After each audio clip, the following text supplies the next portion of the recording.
Hello दोस्तों, आप लोगों का स्वागत है हमारे YouTube चैनल रावल कॉन्सेप्ट में। दोस्तों, सबसे पहले बात कर लेते हैं कि भाई हमारे चैनल की ग्रोथ नहीं हो रही है, तो आप लोग सपोर्ट चाहिए। अच्छे से इस चैनल को सब्सक्राइब करें, शेयर करें, प्लीज़ वॉच टाइम बढ़ाएं, क्योंकि 1000 सब्सक्राइबर तो मेरे हो जाएंगे, लेकिन अधिक से अधिक शेयर करोगे तो मेरा वॉच टाइम बढ़ेगा। ठीक है, कंटेंट मैं बहुत अच्छा डालता हूँ, ठीक है, उसमें कोई डाउट नहीं है, उसका रिव्यू बहुत अच्छा आता रहता है मेरे पास। बस इसको वायरल कराने की ज़रूरत है। तो आप लोग क्या करें कि अधिक से अधिक शेयर करें। ठीक है, पहला तो ये मेरा अपना पर्सनल रिक्वेस्ट हो गया आपसे। अब बात कर लेते हैं कि पीजीटी और टीजीटी, यूपी पीजीटी टीजीटी की जो वैकेंसी बहुत जल्द आने वाली है। जैसे ज़्यादा 3 महीने के अंदर अंदर अनाउंसमेंट हो जाएगा। ठीक है, 3 महीने के अंदर अंदर अनाउंसमेंट हो जाएगा। और हमें जो है अपना जो टारगेट रखना है, जो बेशक धीरे धीरे मैंने पढ़ाया हो, अब तेज़ गति से हम पढ़ने वाले हैं। तो आपका जो आज जो मैं वीडियो शूट कर रहा हूँ वो है, आज तारीख है 29। ठीक है, 29। तो आप ले लीजिए अप्रैल, मई और जून और लास्ट जुलाई। ठीक है, ये अपने जुलाई तक लगभग पूरा कुछ पीजीटी का मैं हिस्ट्री सारी कवर करा दूंगा। ठीक है, और डिपेंड करेगा कि वैकेंसी कब आती है, उस हिसाब से बहुत डिटेल में भी जाके मैं आपका सारा कुछ कवर करा दूंगा। तो प्लीज़ सारी की सारी वीडियो को अच्छे से देखें। इतना डिटेल में मैंने प्राचीन भारत को इसलिए कराया है क्योंकि अगर पीजीटी में से 125 क्वेश्चन आते हैं तो लगभग जो रेशियो रहता है ना, प्राचीन भारत का अच्छे से रहता है, एंशिएंट हिस्ट्री का अच्छे से रहता है, मिडिवल हिस्ट्री कंपैरेटिवली इतनी नहीं पूछी जाती है इसकी कंपैरिजन में। ठीक है, और मॉडर्न को अच्छे से पूछा जाता है। अगर देखा जाए तो ये दोनों बराबर रहते हैं। ठीक है, बराबर रहते हैं, और लेकिन ये जो थोड़ा सा कम पूछा जाता है। ठीक है, इनके कंपैरिजन में कम पूछा जाता है। बच्चा सबसे ज़्यादा गलती इसमें करता है, इसलिए मैंने इतनी डिटेल में वीडियो एक एक चीज़ को अच्छे से एक्सप्लेन करके, और लैंग्वेज तो हर बुक में मिल जाएगी, क्या चीज़ केवल याद रखनी है वो मैंने आपको बोर्ड पे लिखा है। ठीक है, बहुत सारी बुक्स में क्या होता है ना, बहुत ज़्यादा डिटेल में होता है। तो हमें समस्या क्या होती है कि क्या याद रखना है, क्या पढ़ना है, क्या नहीं पढ़ना, तो उसकी सबसे ज़्यादा समस्या होती है। तो मैंने बोर्ड पे जो उतारा है 2-3 बुक से लेके, वो क्या रखा है कि आपके जितने भी फैक्ट रहते हैं ना, और जो इम्पोर्टेंट चीज़ें जो हमें याद रहनी चाहिए टिप्स पे, ठीक है, वो मैंने आपका बोर्ड पे लिखता हूँ। ठीक है, बाकी साथ में आपकी लैंग्वेज जितनी भी बनती है, जैसे से बनती है, वो आपको मैं क्लियर कराता हुआ चलता हूँ। तो हमको करना ये है कि लगभग जून तक सब कुछ कवर कर लेना है। जुलाई आपकी जो रहेगी, जुलाई ये रहेगी कि जो भी थोड़ा बहुत बच जाता है उसको हम जुलाई में रहेंगे, लेकिन कवर करने की कोशिश करेंगे। अप्रैल, मई और जून तक लगभग सारी हिस्ट्री कवर करने की कोशिश करेंगे। ठीक है, और बाकी डिपेंड करता है अनाउंसमेंट कब कैसे होता है। हम जल्दी भी कर देंगे, ये नहीं कि इतनी 4 वीडियो एक साथ डालनी पड़े, वो भी डालेंगे, वो समस्या नहीं है, हम वो करेंगे। ठीक है, चलो अपना जो है आज का हमारा क्या था, हमारा चल रहा था हड़प्पा सभ्यता। ठीक है, हड़प्पा सभ्यता में हम विशेषताएं पढ़ रहे थे, विशेषताओं में हमने आर्थिक वाला पोर्शन पूरा कवर कर लिया था। अब हम पढ़ेंगे कला वाला। ठीक है, कला में हम क्या पढ़ेंगे, कला में हम इसको जो पढ़ने जा रहे हैं, तो मुख्य रूप से हम कला के इसमें क्या पढ़ते हैं, हम पढ़ते हैं प्रस्तर को पढ़ेंगे, प्रस्तर कला, धातु कला, मृण मूर्तियों का उल्लेख। ठीक है, इनका उल्लेख हम विशेष रूप से पढ़ेंगे, और विशेष रूप से जो पूछा जाता है इन्हीं के बारे में पूछा जाता है, लेकिन साथ में हम मोहर, मनके और मृदभांडों के बारे में भी थोड़ा थोड़ा जानेंगे। ठीक है, तो सबसे पहले प्रस्तर मूर्तियों के बारे में जानते हैं। ठीक है, जो फैक्ट याद रखने योग्य हैं वही मैंने लिखे हैं, जो इम्पोर्टेंट हैं उसके हिसाब से मैंने लिखे हैं। ठीक है, क्लास सबके लिए इम्पोर्टेंट है, चाहे बड़ा एग्ज़ाम की कोई प्रिपरेशन कर रहा है, चाहे कोई वनडे एग्ज़ाम की प्रिपरेशन कर रहा है। ठीक है, चलो देखते हैं। हाँ, तो ये हो गया कि भैया किस किस टॉपिक इम्पोर्टेंट है। प्रस्तुत धातु मृण मूर्तियों का उल्लेख विशेष रूप से हम इस कला में पढ़ते हैं, लेकिन मोहर, मनके और मृदभांड भी उतने ही उल्लेखनीय हैं, उतने ही महत्वपूर्ण हैं। तो सबसे पहले प्रस्तर मूर्तियों के बारे में पढ़ते हैं। मोहनजोदड़ो से हमें जो प्रस्तर मूर्तियाँ प्राप्त हुई हैं, लगभग कितनी प्राप्त हुई हैं, 1 दर्जन प्रस्तर मूर्तियाँ प्राप्त हुई हैं। कितनी? 12 प्रस्तर मूर्तियाँ हमें प्राप्त हुई हैं, ठीक है, जिनमें से केवल और केवल 5 गढ़ी वाले टीले के एचआर क्षेत्र से प्राप्त हुई हैं। 12 में से 5 कहाँ से प्राप्त हुई हैं? गढ़ी वाले टीले के एचआर क्षेत्र से प्राप्त हुई हैं, ठीक है। आगे देखते हैं, हड़प्पा से 3 प्रस्तर मूर्तियां प्राप्त हुई हैं। ये इम्पोर्टेंट है, बहुत ज़्यादा इम्पोर्टेंट है ये, इसको हमें अच्छे से याद रखना है, ठीक है, IMP, ठीक है। हड़प्पा से 3 प्रस्तर मूर्तियां प्राप्त हुई हैं, ठीक है। और इन अगर प्रस्तर मूर्तियों में से किसी एक की अगर हम बात करें तो देखो उसकी ये विशेषता है कि एक मूर्ति नृत्यरत मिली है मतलब एक युवक की मूर्ति मिली है हमें और वो युवक क्या कर रहा है? नृत्य कर रहा है, ठीक है।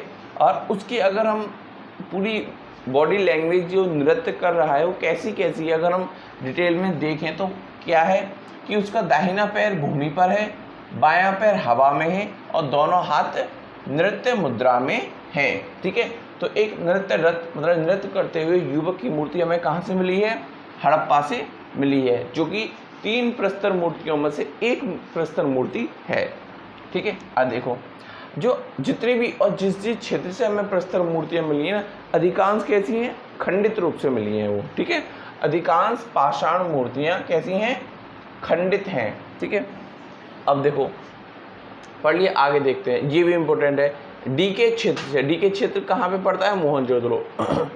डी के क्षेत्र से सैल खड़ी की बनी हुई 19 सेंटीमीटर लंबी खंडित पुरुष मूर्ति मिली है।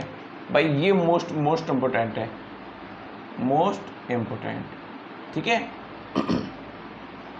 अब इस मूर्ति की क्या विशेषता है? देखो एक तो 19 सेंटीमीटर लंबी है, ठीक है, पुरुष की मूर्ति है। दूसरी विशेषता तिब्बतीय अलंकरण से युक्त, तिब्बतीय अलंकरण एक कला है जो शॉल वगैरह पे बनाई जाती है, ठीक है। तो उससे अलंकरण से युक्त ऐसी इसने क्या करी हुई है? शॉल ओढ़ी हुई है, ठीक है। ये किससे बनी हुई है? साथ में सैल खड़ी से बनी हुई है, ठीक है। कौन सी मूर्ति? एक पुरुष की मूर्ति। कितनी लंबाई है उसकी? 19 सेंटीमीटर लंबी, ठीक है। आगे देखो, मोहनजोदड़ो के, इसको अच्छे से याद रखना है, अलंकरण से याद रखना। तिब्बतीय वाली मूर्ति पुरुष वाली कहाँ से मिली है? डी के क्षेत्र से मिलती है। मोहनजोदड़ो के एचआर क्षेत्र से, मोहनजोदड़ो के एचआर क्षेत्र से 12 सेंटीमीटर ऊंची चूना पत्थर की बनी हुई मूर्ति हमें प्राप्त होती है। चूना पत्थर की बनी हुई हमें मूर्ति प्राप्त होती है। एक मिनट, जरा माइक परेशान कर रहा है, ठीक है। कितनी?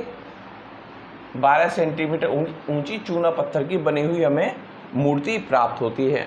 ये हो गया, ये भी इम्पोर्टेंट है। डी के क्षेत्र से 25, अच्छा ये किसकी बनी हुई थी? चूना पत्थर की। ये किसकी बनी हुई है? सैल खड़ी की, ठीक है। और अधिकतर जो हमें मिरर मूर्तियाँ मिली हैं, प्रस्तर मूर्ति हमें जो मूर्तियाँ मिली हैं वो किसकी बनी है? सैल खड़ी की। डी के क्षेत्र से 25 सेंटीमीटर ऊंची चूना पत्थर की बनी हुई, ये किसकी बनी हुई है? चूना पत्थर की बनी हुई भेड़ व हाथी की भेड़ा या फिर भेड़ बातें की है या हाथी की संयुक्त मूर्ति मिली है। इसको अच्छे से पढ़ेंगे। संयुक्त मूर्ति का मतलब ये नहीं है कि चिपकी हुई, नहीं, ऐसा नहीं है। देखो इसको देखो उसका जो शरीर प्लस सींग है, किसका? इस मूर्ति का जो शरीर प्लस सींग है वो किसका है? भेड़ का है। और जो सूंड है ना, सूंड, वो किसकी है? हाथी की है। मतलब पूरे भेड़ के शरीर पे मान के चलो सूंड की, हाथी की केवल सूंड लगा दी जाए, ऐसी आकृति मिली है, तो उसको हम संयुक्त आकृति बोल रहे हैं, ठीक है। तो ऐसी आकृति हमें कहाँ मिली है? मोहनजोदड़ो के डी के क्षेत्र से, ठीक है, मिली है। कैसी है ये? 25 सेंटीमीटर ऊंची चूना पत्थर की बनी हुई है, ठीक है। आगे देखो, आगे हम पढ़ेंगे धातु मूर्तियों के बारे में। अब तक पढ़ा हमने प्रस्तर मूर्तियों के बारे में, अब पढ़ेंगे हम धातु मूर्तियों के बारे में, ठीक है। कि धातु मूर्तियाँ कैसे बनाई जाती थी? लुप्त मोम विधि द्वारा बनाई जाती थी। इस विधि के बारे में पहले भी आपको बता चुका हूँ, जिसे वैक्स के नाम से, लॉस्ट वैक्स के नाम से हम जानते हैं। मोहनजोदड़ो के HR क्षेत्र से 11 सेंटीमीटर लंबी नर्तकी की कांस्य मूर्ति मिली है। मोस्ट इम्पोर्टेंट, तो मोस्ट IMP, ठीक है। कैसी है, किसकी बनी हुई है? कांस्य मूर्ति, क्योंकि हम धातु मूर्तियों के बारे में पढ़ते हैं तो धातु की बनी हुई मिलेंगी। कहाँ से मिली है? HR क्षेत्र से। कितनी बड़ी है ये? लंबी है, 11.5 सेंटीमीटर लंबी है, एक नर्तकी की मूर्ति है। इसकी विशेषता ये है कि ये पूर्णतः नग्न है, केवल और केवल आभूषणों को छोड़कर। केवल और केवल इसने आभूषण पहने हुए हैं, बाकी ये पूर्णतः नग्न है, ठीक है। साथ में हमें मोहनजोदड़ो के HR क्षेत्र से कांसे की भैंस प्लस भेड़े के चित्र, वो मूर्तियाँ भी हमें मिलती हैं। किसकी हैं? कांसे की। ये भी कांसे की है, ये भी कांसे की है, ठीक है। आगे देखते हैं। चन्हू दलों से हमें क्या मिलता है? बैलगाड़ी मिलती है प्लस इक्का गाड़ी मिलती है। ये भी किसकी बनी हुई है? कांसे की बनी हुई है। ये इम्पोर्टेंट है सारे, ठीक है, ये इम्पोर्टेंट है सारे, IMP, ठीक है। कालीबंगा से हमें तांबे का क्या मिलता है? वृषभ मिलता है, वृषभ है ना। लोथल से क्या मिलता है? कुत्ता मिलता है। हमें क्या मिलता है? किसका? तांबे का। दैमाबाद से ये IMP के साथ साथ मोस्ट IMP है, ठीक है। दैमाबाद से एक हमें रथ मिलता है। किसका? कांसे का रथ मिलता है। और ये शायद PGT में पिछली जो लास्ट हुआ है जो उसमें आया था। 2 जोड़ी बैल मिलता है और उस बैलगाड़ी मिलती है, ठीक है, सॉरी, एक रथ मिलता है, उसमें 2 जोड़ी बैल लगे हुए हैं और ये किसका बना हुआ है? कांसे के। और एक नग्न मानव उसको चलाता हुआ प्रदर्शित करा गया है, ठीक है। ये कहाँ से मिलता है? हमें दैमाबाद से। हो गया इतना। आगे देखते हैं मिरर मूर्तियों के बारे में। ज़्यादातर मिरर मूर्तियाँ किस विधि से बनी हुई हैं? चिकोटी विधि से बनी हुई हैं। किससे? चिकोटी विधि से बनी हुई हैं। अब जो मिरर मूर्तियां हैं उनमें हमें किस किस की मूर्ति प्राप्त होती है?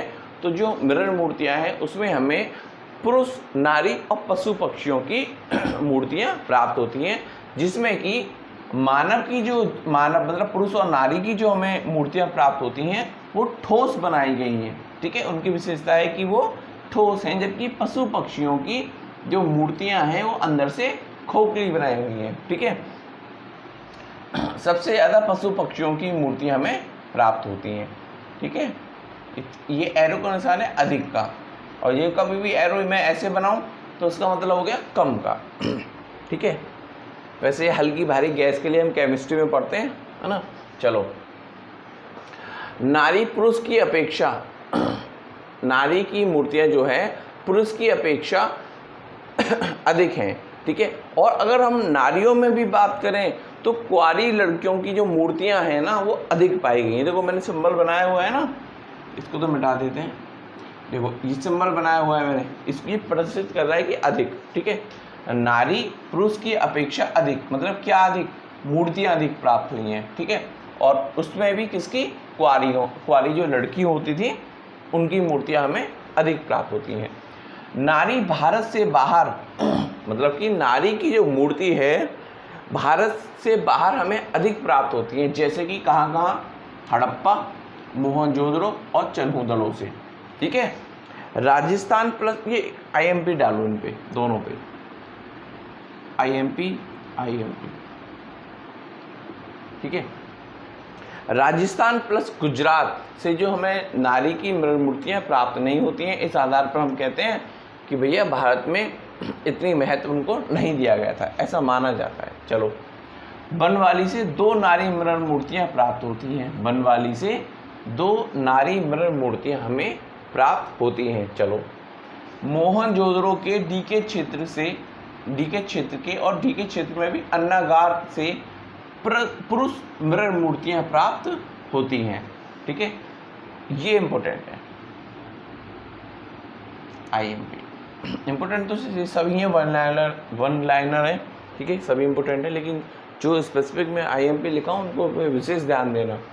मोहनजोदड़ो की वृषभ मूर्ति प्राप्त हुई है, ठीक है, ये विशेष सुंदर मूर्ति प्राप्त हुई है, इसलिए ये इम्पोर्टेंट है। कैसी है?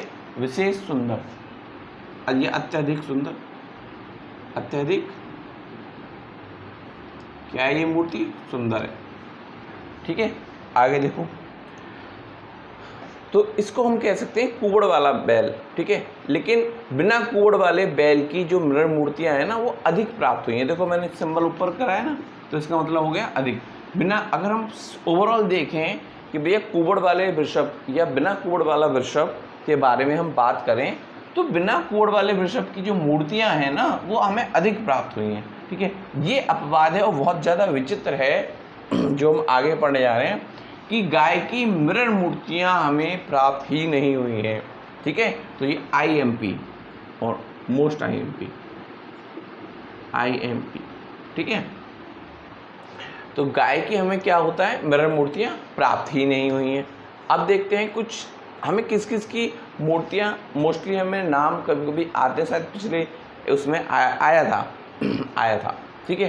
देखो मूर्तियां के बारे में किस किस जानवर की या पक्षी की हमें मूर्तियां बनी हुई प्राप्त हुई हैं। देखते हैं, गिलहरी की हमें प्राप्त हुई है, सर्प की प्राप्त हुई है, कछुए की प्राप्त हुई है, घड़ियाल की प्राप्त हुई है, मछली की प्राप्त हुई है, ठीक है।